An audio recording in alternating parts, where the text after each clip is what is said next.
অনেক তো হয়েছে, এবার আমি যাই। আমি বুঝলাম না, একটা মানুষকে কথা নাই বার্তা নেই আমাকে তুলে নিয়ে বসিয়ে রেখেছেন। মানে আমার কি নাগরিক অধিকার বলে কিছু নেই? মিস্টার ওকিল, বিকুল, আমরা আপনাকে নিয়ে এসেছি আমাদের কেস ওরিয়েন্টেড কিছু আলাপচারিতার জন্য। আপনি স্যাটিসফ্যাক্টরি অ্যান্সার করলে আমরা সসম্মানে আপনাকে বাসায় পৌঁছে দেব। No worries. আমি বলেছি আমি কিছু জানি না। যেখানে আমি বলেছি জানি না, তারপরে আপনারা কেন প্রশ্ন করে যাচ্ছেন আমাকে? না আমি একদমই মানে আমাদের কেস ওরিয়েন্টেড দু একটা প্রশ্ন করবো যে আপনি জানেন তো যে দেখুন, আপনি যত চেষ্টা করেন আমাকে কিন্তু আটকে রাখতে পারবেন না।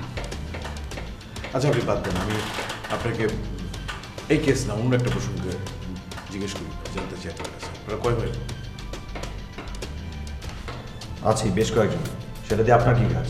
আমি পার্সোনাল কোনো প্রশ্নের উত্তর দিব না কেন? না না আমরা জানতে চাচ্ছি যে আপনারা কয় ভাই বোন?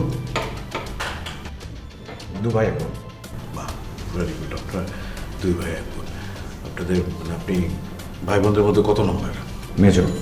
মেজো। আচ্ছা, আপনার সাথে রুম্পার কতদিন ধরে সম্পর্ক? আপনি এত কথা বলতে চাইলে আমার বাড়িতে আসেন, চা খান, চা খেয়ে আমার বাবা মার সাথে কথা বলেন, সবার সাথে কথা বললেই তো ফ্যামিলি সম্পর্কে জানতে পারবেন। না আমাদের কেস ওরিয়েন্টেড এই বিষয়টা।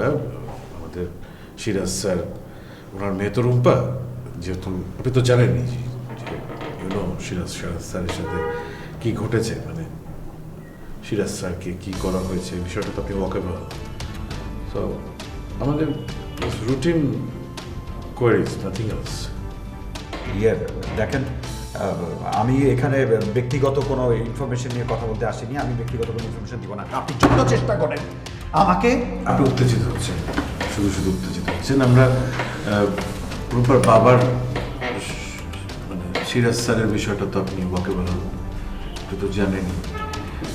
আমরা একটু জাস্ট জানতে চাচ্ছি ওনার সাথে আপনার সম্পর্কটা কীরকম ছিল?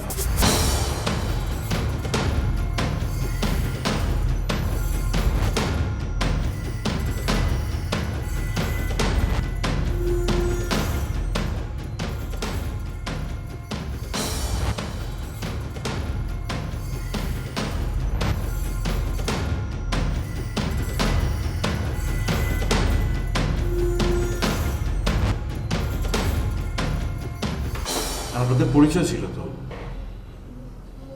হ্যাঁ। আচ্ছা। তো একটা মানুষের সাথে একটা মানুষের পরিচয় থাকতে পারে না? না পরিচয় থাকতেই পারে, পরিচয় থাকতেই পারে। মানে আমি বুঝলাম না, আমাকে দেখে কি মনে হয় যে আমি একজন খুনি? আমি এই কথাটা কখন বললাম আপনাকে? এই কথাটা আমি কখন বললাম যে আপনি খুন করেছেন?